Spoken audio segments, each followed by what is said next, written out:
Well, there are some things that we can do.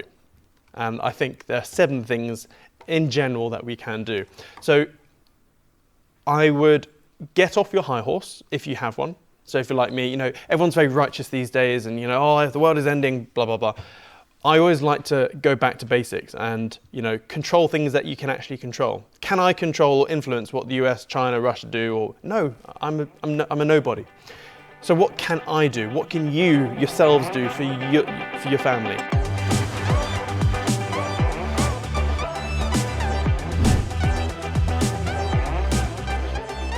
Well, cash flow is crucial. So just do whatever it takes to increase your cash flow. More cash flow means you have more options, more time, more thinking space.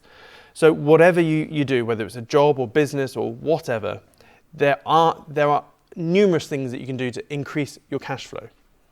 If you're in a job, think of setting up a part-time side hustle, an online side hustle of some sort. If you're in a business, can you expand into your business? Can you have a new product, a new market? Can you buy an existing business?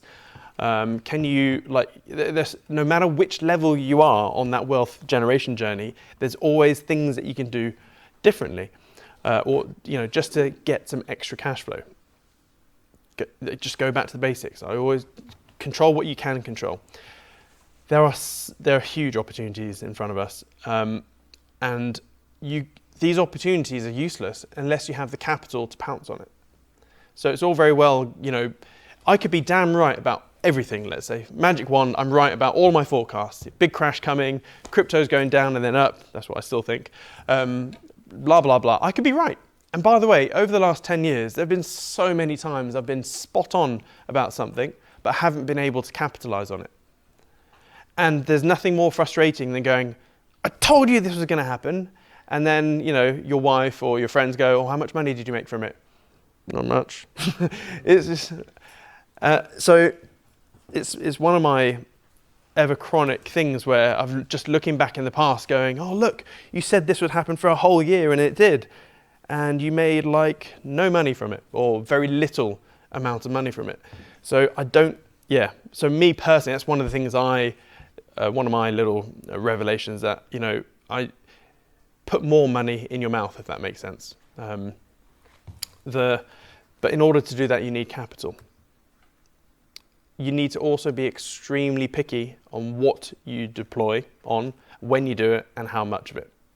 So the what, when, and how much for your capital. There have been times where I have deployed too much capital too fast into too many different things. So I'm diluting my money into loads of different things. And so there have been opportunities popping up and I've been skint. I haven't been able to deploy.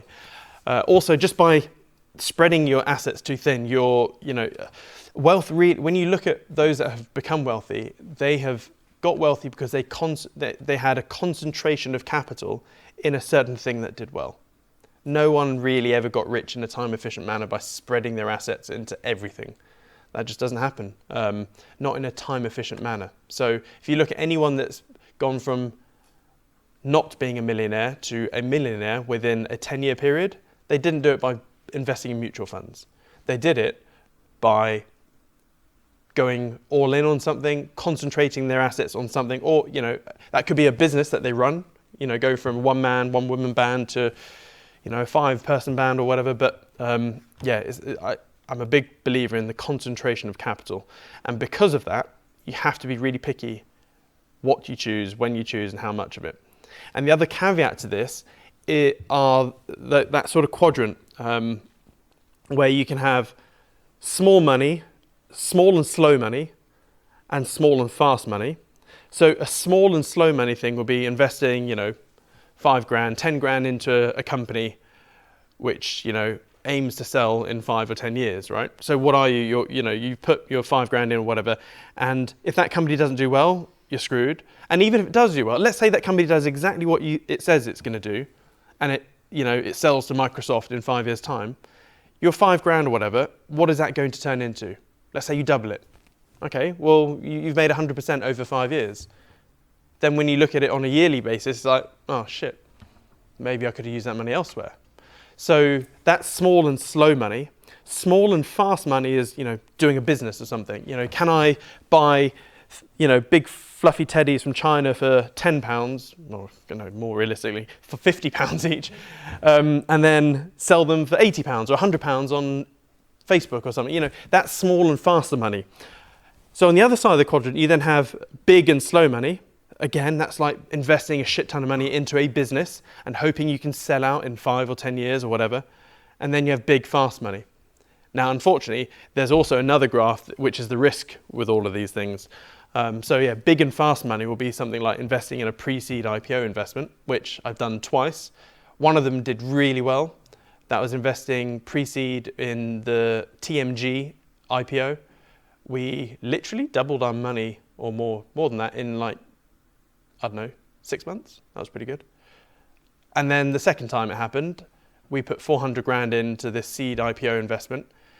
And again, the same term sheet, it would have been a 6-month play. And that company held our money hostage for 5 years.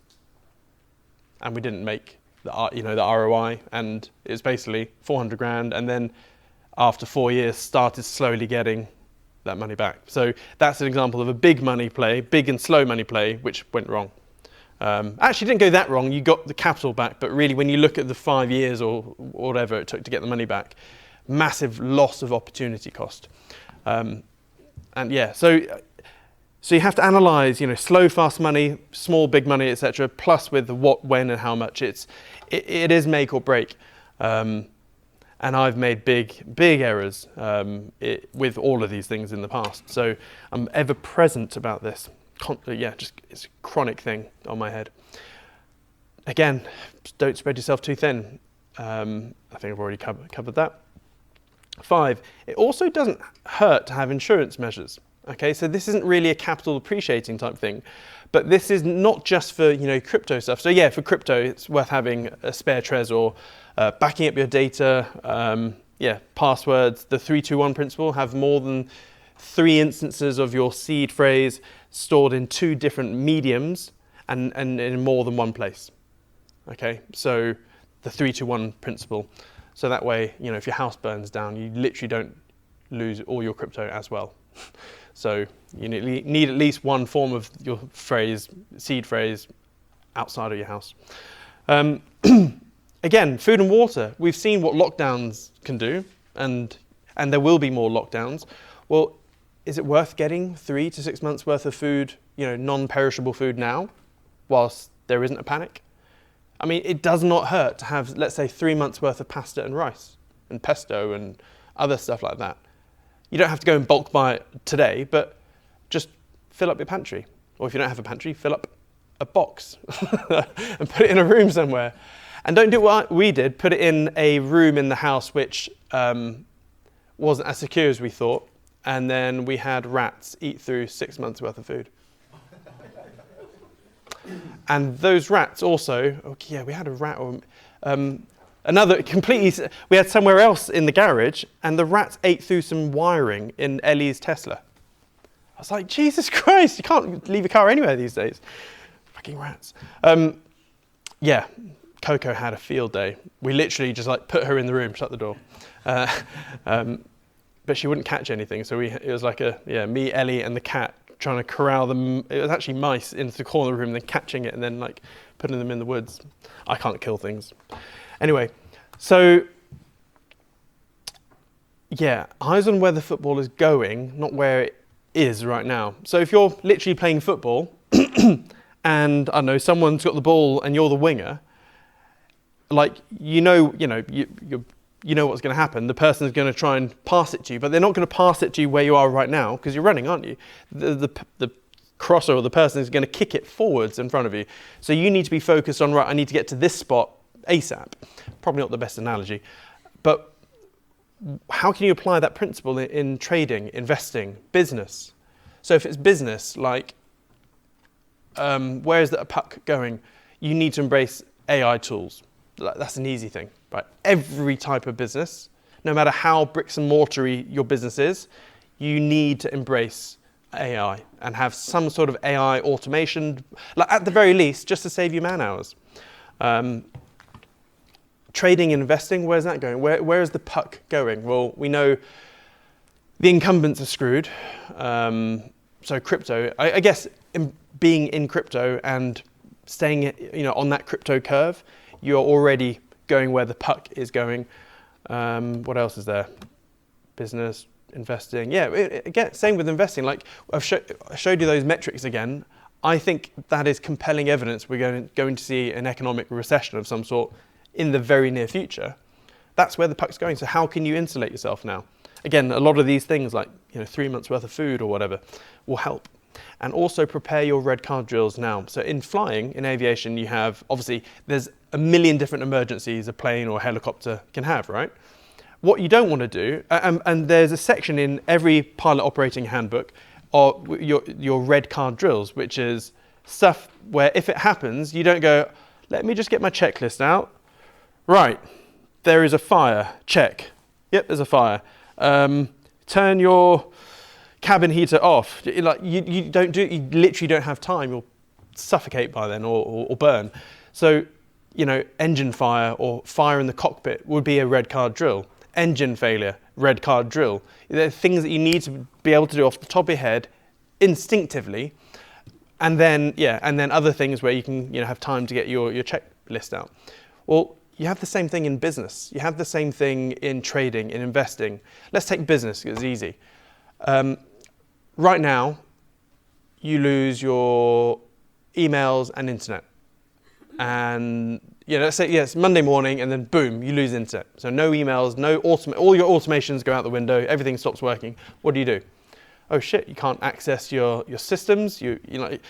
What does your business have red card drills for? Shit. Power off or internet off. And it's the same with trading. Like, are you prepared for a massive devil candle tomorrow? If the S&P 500 drops 20%, what are you going to do? So have a little think.